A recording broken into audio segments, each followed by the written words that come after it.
This is a 3D printed brushless motor, and as you can see, it has a lot of design parts, a lot of tiny details, a few different components and precise measurements, so the bearings and the magnets would fit perfectly, and also a bunch of previous attempts. This video is not all about the actual 3D printed motor, but also about my process of designing a technical 3D printed part. Because it's not that important for the motor to look cool, but it's a lot more important to work properly and have the correct size. So let me show you how I pass from idea, selecting the parts, make the measurements, make prototypes and create the final design of a brushless motor in Blender. If my videos help you, consider supporting me on Patreon. That being said, let's get started.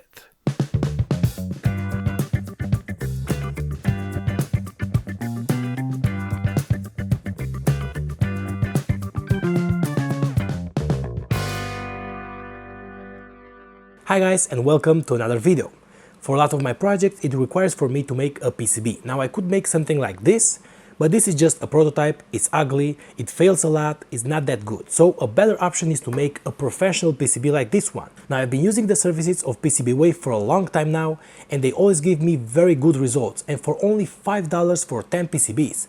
And that means for me as a maker that it will help me a lot, because I can make a first version, a second version and so on till I get the perfect result that I want for my project. A few years back that wasn't possible, but now with these low-cost PCBs for only $5 you can make any project that you want. So consider using the services of PCBWay and get very good tracks, good finish, the color that you want for your PCB, the size that you want, the gold finish, the stencil for soldering the SMT, and a lot more services on PCBWay.com, including 3D printing, metal working with CNC milling and so on. So check PCBWay.com for more services. And now we can continue with this video. What's up my friends, welcome back. A few years back I've 3D printed this huge 400 watts motor. And that project was great. But you see, the files for that project were not mine, and the creator told me that he's no longer selling the files. So a few weeks ago I've started my own design, and I wanted to make a smaller version of a printed brushless motor. Also I want to try printing the core, which is this part here, using resin and iron dust, so it will be a bit ferromagnetic. Anyway, what's the first step of making a 3D design such as this motor? Well, in my case is AliExpress, because you see, there are some components that you can simply can't craft, so you must buy them. For example, the magnets. I don't think that you want to make your own magnets, right? Because that will be a lot of work and you need special machinery. So you need to adapt to what you find on the market. Luckily, neodymium magnets come in all sorts of sizes. So once you find the one that you like, you need to make the measurements. So selecting the commercial components is crucial to be made at the beginning. For this project I've checked over 20 types of bearings and magnets, and I've selected these components.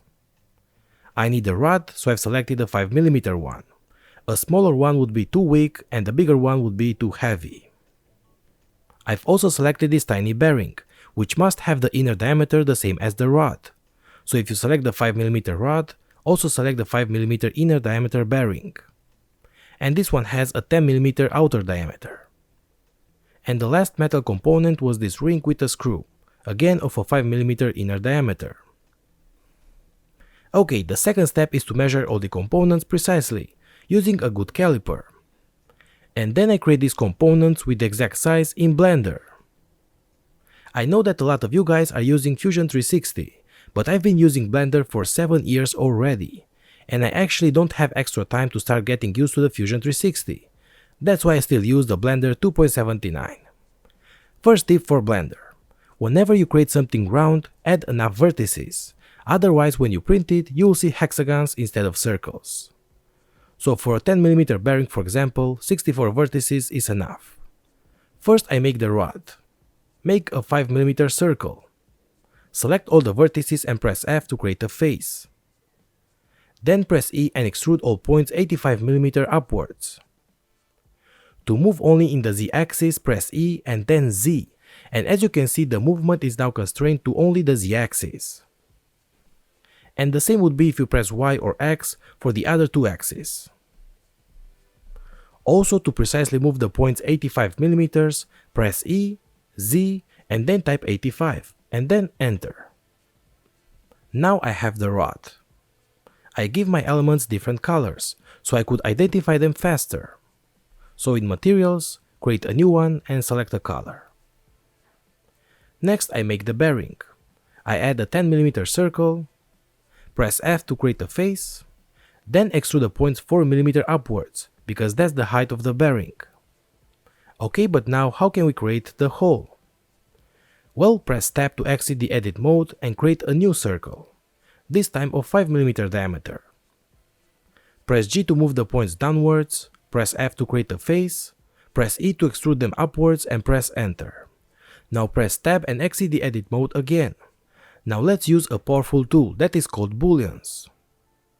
Select the 5mm rod, press Shift and then select the bearing. Now go to Modifiers, add a modifier and select boolean. Get the pipette and with it, click on top of the 5mm rod. Select the carve mode and then select the difference, and that will make the difference between these two objects, meaning it will create a hole. You click apply and you are left with a perfect size bearing.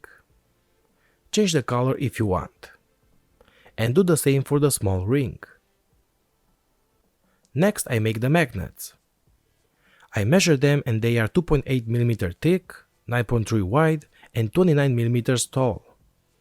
In Blender create a plane and for the radius type 1.4 because that's half of the 2.8mm thickness, and Blender works in radius and not in diameters. Now divide 9.3 by 2.8 and you get 3.3214. So now select the 2.8 plane and press S for scale and then press X for the x-axis. Now type that 3.3214 and press enter. And now you have a 2.8 by 9.3 rectangle. All we need is the height. So select all the vertices, press E for extrude and then Z for the z-axis. Now type 29 and now we have our magnets with the exact size. So now we have all the elements, so we pass to the step 3, and that is printing some variants in order to get the perfect clearance. Because you see, FDM printers are precise, but each printer has a different tolerance. If you print a 3mm hole, it will probably be something close to 2.95mm or something like that. So what I do is to create 5 prints, with scale 1.04, 1.02, 1, scale 0.98, 96 and so on. So let's just do that. And quick tip, before I pass to the next part, I always select all my parts, type Shift and D to duplicate, then press X to move them in the X direction, and type, I don't know, 500 for example. In that way you make a copy for later in case that you change the objects. So in Blender create a cube and scale it to size, to create a rectangle. Then as before you take your magnets and using booleans make a slot in that rectangle. Now select the magnet again. You type Shift D to duplicate and move it 20mm to the side. Press S to scale it and now press Shift Z to exclude the Z-axis. And now you type 1.02 to scale the object up 2%. Select the original magnet again and duplicate it and move it 40mm to the side. Do the same but now you scale it down 0.98. And do the same for 3 more magnets and also the same for the bearings. In my case I've made this template. Then I printed it with my printer. I test how the magnets and the bearings will fit and I found that these ones are a perfect fit. So now in Blender I only keep the good size ones. In the same way it is also recommended to go to Thingiverse and download some of these tolerance tests like these ones and print them for all your printers. In this case I have one for screws, threads and hexagonal nuts. And these are very useful. For example, these are all M3 and M6 holes, but as you can see, the square will not fit in the first hole, but it fits perfectly in the third one. Okay, now that I have the parts and good sizes, we start with the design. We know that brushless motors go in a specific configuration such as 9P12N, meaning 9 poles and 12 magnets. So because I need 12 magnets, I need to divide the 360 degrees by 12, getting 30 degrees in between the magnets. So this is what you have to do. Press Shift and S and select the cursor to the center, in order to keep it all centered. Then select your magnet and press the spacebar. Type origin and here select the origin to the 3D cursor, And as you can see, the origin is now in the center of our workspace. Press the spacebar once again and select geometry to the origin, and now as you can see the magnet is exactly in the middle. Press the key 7 to go into top view. Now press R to rotate it, press Z to only rotate in the Z axis, and then you type 90 and press enter. Press G to move it and then press X for the X axis. We type 22.5mm to move it to the side. Now press the spacebar and make sure that the cursor is in the origin of your workspace, and then select the origin to 3D cursor. And now as you can see the magnet is pivoted according to this center. So all we have to do is to press 7 to go to the top view, Shift and D to duplicate the magnet and then press R to rotate it, and type 30 for 30 degrees, and press enter. Repeat this process 11 times and we get our magnets equally separated 30 degrees. You could even paint them red and blue to simulate the polarity. By the way, I will also use some M3 screws to fix the motor in place, so I add this to the design as well. So now we have all the parts in place, the rod, the bearings, the magnets and the screws. All that is left is the actual case of the motor, and we make that once again using booleans. Create a circle and make it 256 vertices. Scale it up so it will be around 1mm bigger than the magnets. Move it just above the magnets. Now enter edit mode and press F to create a face, and then press E to extrude, and extrude them downwards till below the magnets. If your faces will turn black like this, you need to flip them. So press Z to enter wireframe mode and select all the vertices. Then press double V and select flip normals. Okay, now we make another circle just smaller than the magnets.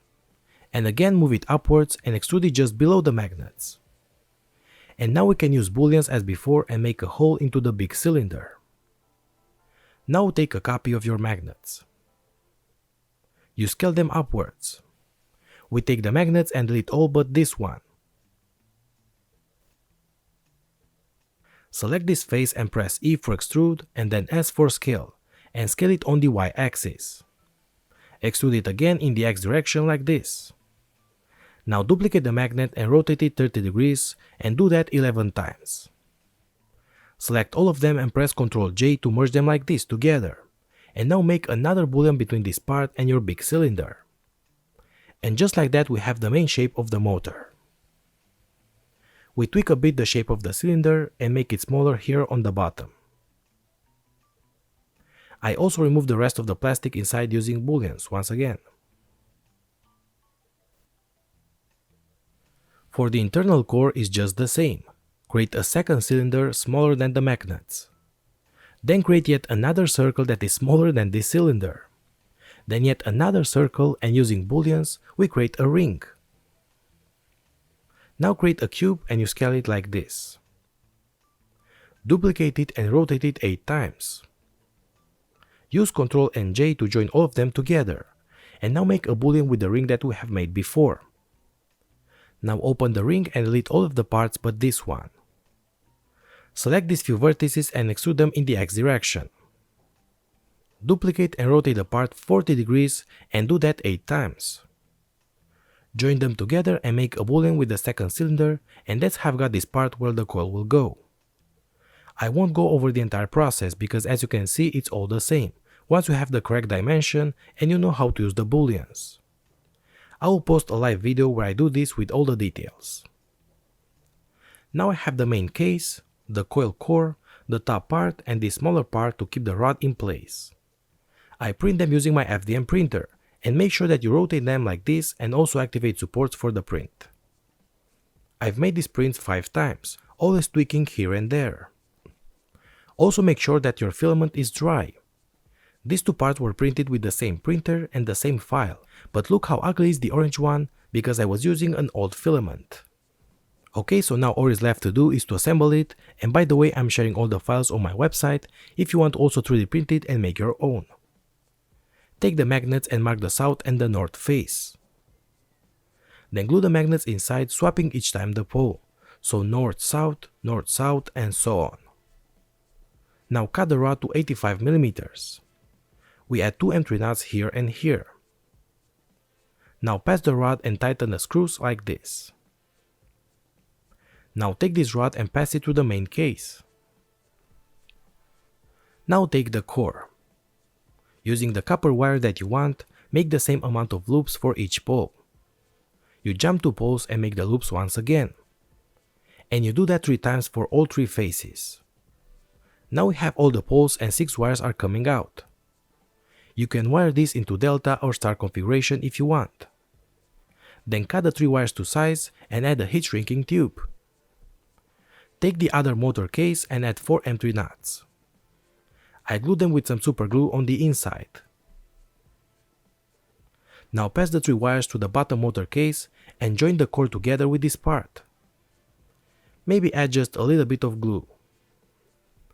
Inside of the main case I add a washer and then the bearing. Close both parts together. Now we add the second bearing and also an O-ring or another screw ring. And the motor is ready.